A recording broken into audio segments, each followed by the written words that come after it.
ಕವನ ಬರೆಯಲ್ಲ, ನನ್ನ ಮಗಳಿಗೆ ಅಂತ ನಾನೊಂದು ಪತ್ರ ಬರೆದಿದ್ದೀನಿ, ಅದನ್ನು ಓದ್ಲಾ ಅಂದೆ. ನಾನು ಹೇಳಿದೆ ನನ್ನ ಮಗಳೇ, ನನ್ನ ಕೊನೆಯ ಅಲ್ಟಿಮೇಟ್ ಉದ್ದೇಶ ಈಗ 40 ಆದ್ಮೇಲೆ ಅಮ್ಮ ನಾವು ಮಕ್ಳಿಗೋಸ್ಕರ ಬದುಕ್ತೀವಿ, ನಮಗ್ ಬಿಟ್ಬಿಡ್ತೀವಿ ಹೆಚ್ಚು ಕಮ್ಮಿ, will start to live for them.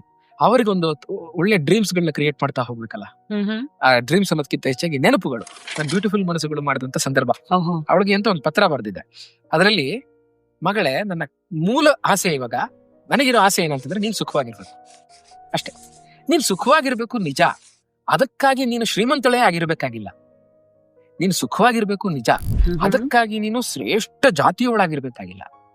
ನೀನು ಸುಖವಾಗಿರ್ಬೇಕು ನಿಜ, ಅದಕ್ಕಾಗಿ ನೀನು ತುಂಬಾ ದೊಡ್ಡ ಸ್ಕಾಲರ್ ಆಗ್ಬೇಕಾಗಿಲ್ಲ. ತುಂಬಾಗಳು ಏನೇನೋ ಬೇಕು ಗೊತ್ತಾ, ಅವುಗಳೆಲ್ಲ ಇಲ್ಲದೆ ಕೂಡ ಸುಖವಾಗಿರಬಹುದು ಮಗಳೇ. ಆಕ್ಚುಲಿ ಸುಖವಾಗಿರೋದು ತುಂಬಾ ಸುಲಭ, ತುಂಬಾ ಸುಲಭ.